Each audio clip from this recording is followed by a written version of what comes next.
Riddance of greed and desire.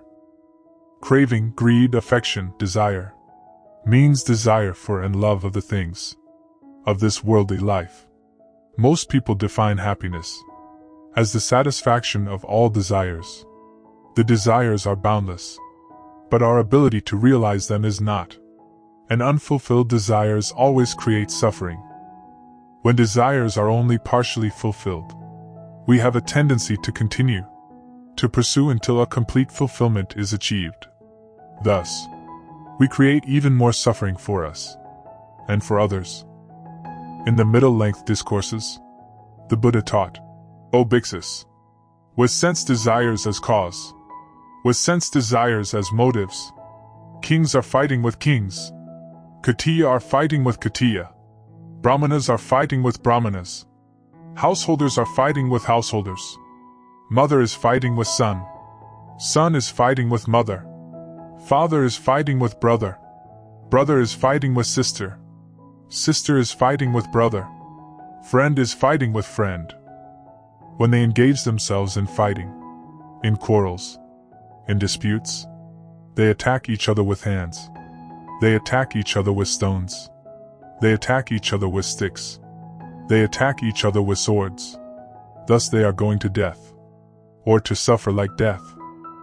O Bhiksus, with sense desires as cause, with sense desires as motives, they take hold of spears. They take hold of shields. They wear bows and arrows. They arrange themselves in two lines, and arrows are thrown at each other. Knives are thrown at each other. Swords are slashed at each other. They pierce each other with arrows. They slash each other with knives. They cut each other heads with swords. Thus they are going to death, or to suffer like death.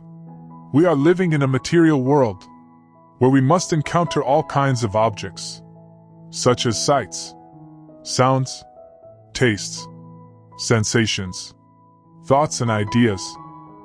Desire arises from contact with these pleasing objects. Buddhists should always remember that desire not only obscures our mind, but it is also a main cause of grasping, which causes sufferings and afflictions, forces us to continue to wander in the samsara. Desire is one of the 12 links in the chain of causation, nidanas. Its source is delusion caused by attraction to the 6 objects of sense.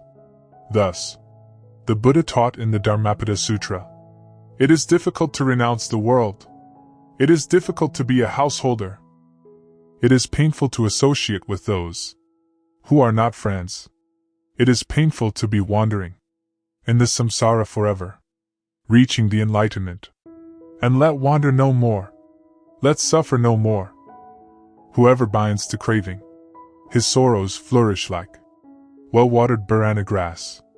Whoever in this world overcomes this unruly craving, his sorrows fall away just like water drops from a lotus leaf. This is my advice to you. Root out craving. Root it out. Just like banana grass is rooted out. Let not Mara crush you again and again as a flood crushes a reed. Latent craving is not conquered. Suffering recovers and grows again and again. Just like a tree hewn down grows up again, as long as its roots is unrooted. If in any man the 36 streams of craving are still flowing, such deluded person is still looking for pleasure and passion, and torrential thoughts of lust sweep him away. Streams of pleasure and passion flow in all directions, just like the creeper sprouts and stands. Seeing the creeper that has sprung up in your mind, cut it off with wisdom. Common people are subject to attachment and thirst. They are always happy with pleasure. They run after passion. They look for happiness. But such men caught in the cycle of birth and decay again and again, men who are crazed with craving, are terrified like hunted hares. The more they hold fast by fetters, bonds, and afflictions, the longer they suffer. Men who are crazed with craving are terrified just like hunted hares. Therefore, a monk who wishes his own passionlessness should first banish craving. He who is free from desire for the household finds pleasure of asceticism or monastic life in the forest, yet run back to that very home. Look at that man. He runs right back into that very bondage again. To a wise man, the bondage that is made of hemp, wood or iron is not a strong bond. The longing for wives, children, jewels, and ornaments is a greater and far stronger attachment. The wise people say that bond is very strong. Such fetters seem supple, but hard to break. Break them, cut off desire, and renounce the world. A man infatuated with lust falls back into the stream, as a spider into the web spun by itself. He who cuts off this bond, retire from the world, with no clinging, will leave all sorrow behind. He who has reached the goal, without fear, without craving and without desire, has cut off the thorns of life. This is his final mortal body. He who is without craving, without attachment, who understands subtleties of words and meanings. They are truly a great wise who bear the final mortal body. Strive hard to cut off the stream of desires, O Brahman, knowing that all conditioned things will perish. O Brahman, you are a knower of the unmade nirvana. Only if we have no desire for ourselves, if we are working and earning money in order to help other people, if we make cultivation our business, and our business is cultivation only, then how clear and happy our life will be.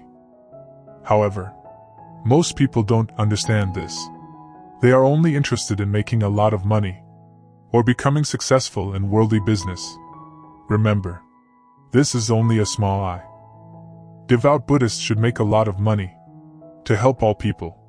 Then even we create our worldly business. It is a good business.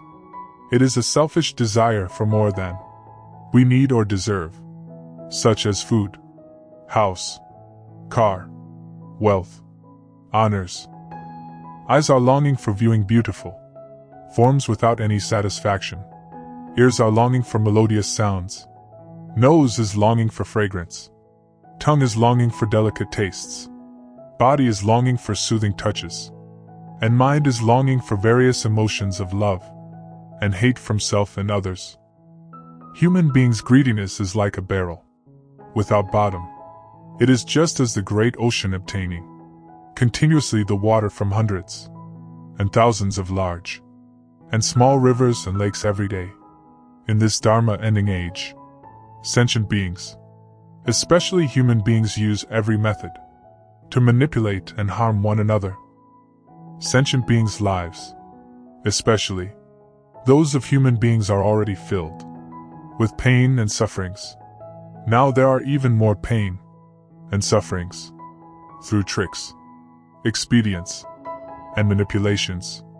We try to reach our goal irrespective of whatever happens to others. Greed is a powerful mental force that drives people to fight, kill, cheat, lie, and perform various forms of unwholesome deeds. The desires are boundless, but our ability to realize them is not. And unfulfilled desires always create suffering. When desires are only partially fulfilled, we have a tendency to continue to pursue until a complete fulfillment is achieved. Thus, we create even more suffering for us and for others. Knowing how to feel satisfied with few possessions help us destroy greed and desire. This means being content with material conditions that allow us to be healthy and strong enough to cultivate. This is an effective way to cut through the net of passions and desires, attain a peaceful state of mind, and have more time to help others. Cultivation helps us balance lust by contemplation of loathsomeness. Attachment to bodily form is one extreme, and one should keep the opposite in mind. Examine the body as a corpse, and see the process of decay, or think of the parts of the body, such as lungs, spleen, fat, feces, and so forth. Remembering these, and visualizing the loathsome aspects of the body will free us from lust. Furthermore, through cultivation, we can see the string of craving and attachment confines us to samsara's prison. In other words, craving and attachment are not only roots that prevent us from being sufficiently moved to renounce samsara, but they are also two of the main things that bind us to samsara. In order to overcome craving and attachment, we should contemplate on the impurity of the body when we are attached to someone. For example, consider how that person is just a sack full of 6 kinds of filthy substances.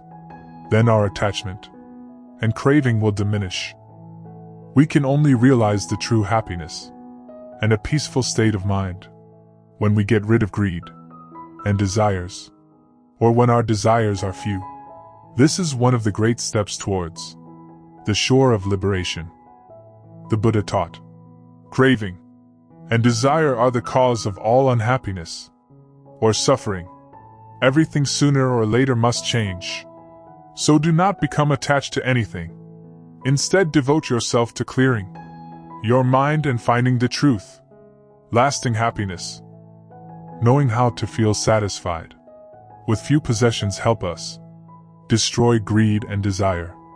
This means being content with material conditions that allow us to be healthy and strong enough to cultivate. This is an effective way to cut through the net of passions and desires, attain a peaceful state of mind, and have more time to help others. As a matter of fact, once we Buddhist practitioners get rid of greed and desire, also means that we have already pushed away great obstacles on our own path of cultivation.